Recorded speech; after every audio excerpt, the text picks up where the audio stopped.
Utilizing image extensions in Google Ads can have a big impact on the click-through rate of your ads, which ultimately helps your ads perform better and better.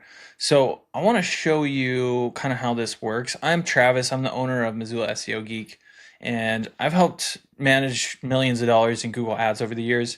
One thing we've found is by adding these image extensions, like you can see right here, you can really give people a little bit more information, enough that they feel comfortable to click through and learn more about your business. Like here's an example. If you search for oil change near me, Jiffy Lube, you can see their whole storefront. You know the old cliche, an image speaks 1,000 words. By looking at this little image right here, I know exactly what's going on. This is a Jiffy Lube, oil change location where I can go right in and get an oil change pretty quickly. I've seen them all over the place before, very recognizable. It goes a long ways to see that. And in this one, if we're searching for auto detailing near me, it shows a detailing vehicle. So that gives a lot of credibility to that business because, they're established enough to have company vehicles and show them in their ads and everything. So by having this image here, we can increase the number of people who click on our ad. And Google loves that. Google's all about user experience.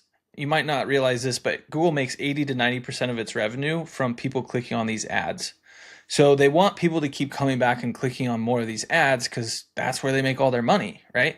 And so the better user experience you provide, which in part is through your click-through rate. So if you get a lot of people to click on your ad and those people end up reaching out to you and buying your services, that's an indication to Google that people are finding what they're looking for and having a good user experience. And so it wants to push your ads more to people and give you more clicks at a lower cost. It's beautiful. It's a beautiful thing. So how do we do this exactly? Well, first things first, we're going to come in and go to campaigns and then select a campaign from the top here. I've blurred it out, but basically after you've selected a campaign, you can come over to assets and click on assets. I like to filter down to just images.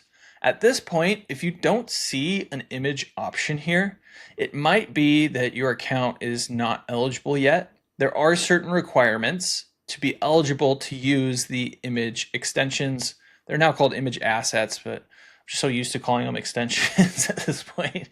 So many years calling them extensions that it's hard to switch. But either way, your account has to have been open for at least 60 days. You have to be in good compliance with policy, have active campaigns that are running within 30 days. You have to be spending more than $0 and your account has to be eligible in an eligible vertical or sub-vertical. So images are not available in every industry, basically. If you are confused about this, you can always reach out to the Google Ads support team. There's this little help button up here at the top right in your account. Kind of make this image a little bit smaller so you can see this a bit better. In the top right here, there's this help icon. If you click here, you can reach out to their support and they can help you with that. But assuming you do have the option to add images here, all you're going to do is click this. After you click that plus button, it's going to pop open a page that looks like this. And because we've already selected images from the beginning and a campaign, it's going to automatically be associating these images to a specific campaign. You can add them at the ad group level, which we often do. Like if you're advertising, I don't know, auto detailing, there's like mobile detailing, there's interior detailing, exterior detailing. Those images all look kind of different. And so you can add them at the ad group level for this specific campaign. That would make a lot of sense. But just for this example, I'm going to do it at the campaign level. From here, we can click add images. It's going to give us some suggestions if it finds some on our website. I actually like to use either the upload option here or the free stock images. You can also have it crawl your website. Just go here, put your website in, and it can pull images from your website, assuming that you have the licenses for those images, of course.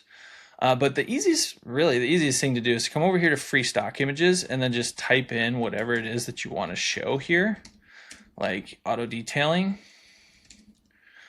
And now it's going to pull in a bunch of professional photos. Granted, they're stock photos from, I believe it's Shutterstock. And then we can utilize these in our campaign. So here's a nice one where somebody's kind of cleaning the inside of the vehicle here. When we select this, it's then going to allow us to crop these images. So if we click on this first one here, there's two different aspect ratios we can choose. There's this square one. Well, this is rectangular. I'm going to move this up so that the guy's whole body is in the shot. And then the square one, you might want to reposition it so that it has everything in frame so people know what's going on in the shot. Once we have those selected, I'm going to just click select, and then I can click save. And now it has associated those images with our campaign here. And you can see it's starting to show already on the campaign.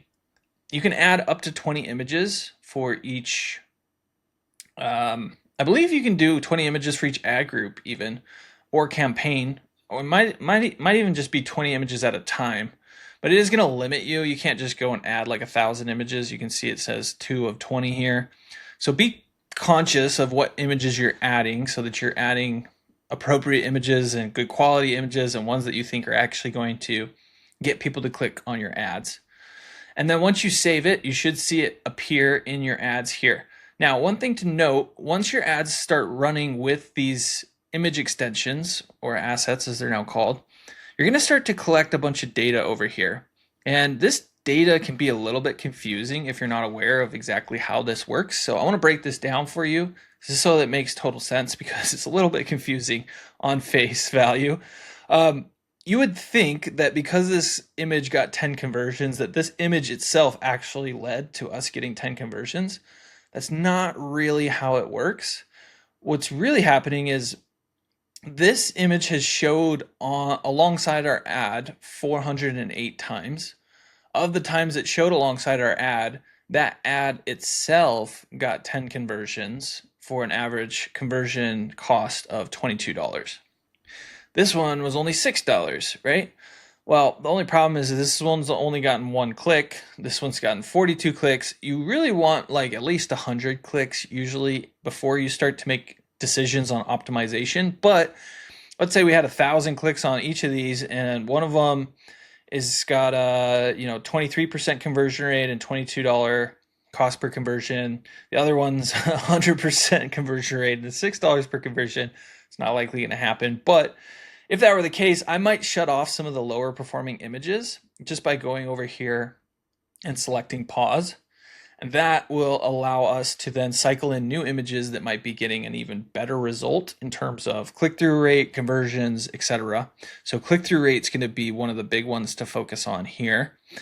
There's going to be certain images that could potentially get you a higher click-through rate, which again, that's what Google wants to see. So if we're getting a good click-through rate, ultimately our ads are going to perform better usually. So something to really keep an eye on. That being said, if there's anything you do have questions about in terms of site link extensions, how to set them up, anything of that nature, don't hesitate to reach out. Just drop your questions in the comment section down below, and we'll be sure to get back to them there. Look, if you're the type of person that just doesn't even want to deal with Google Ads anymore, then you can always reach out to me. My company is Missoula SEO Geek.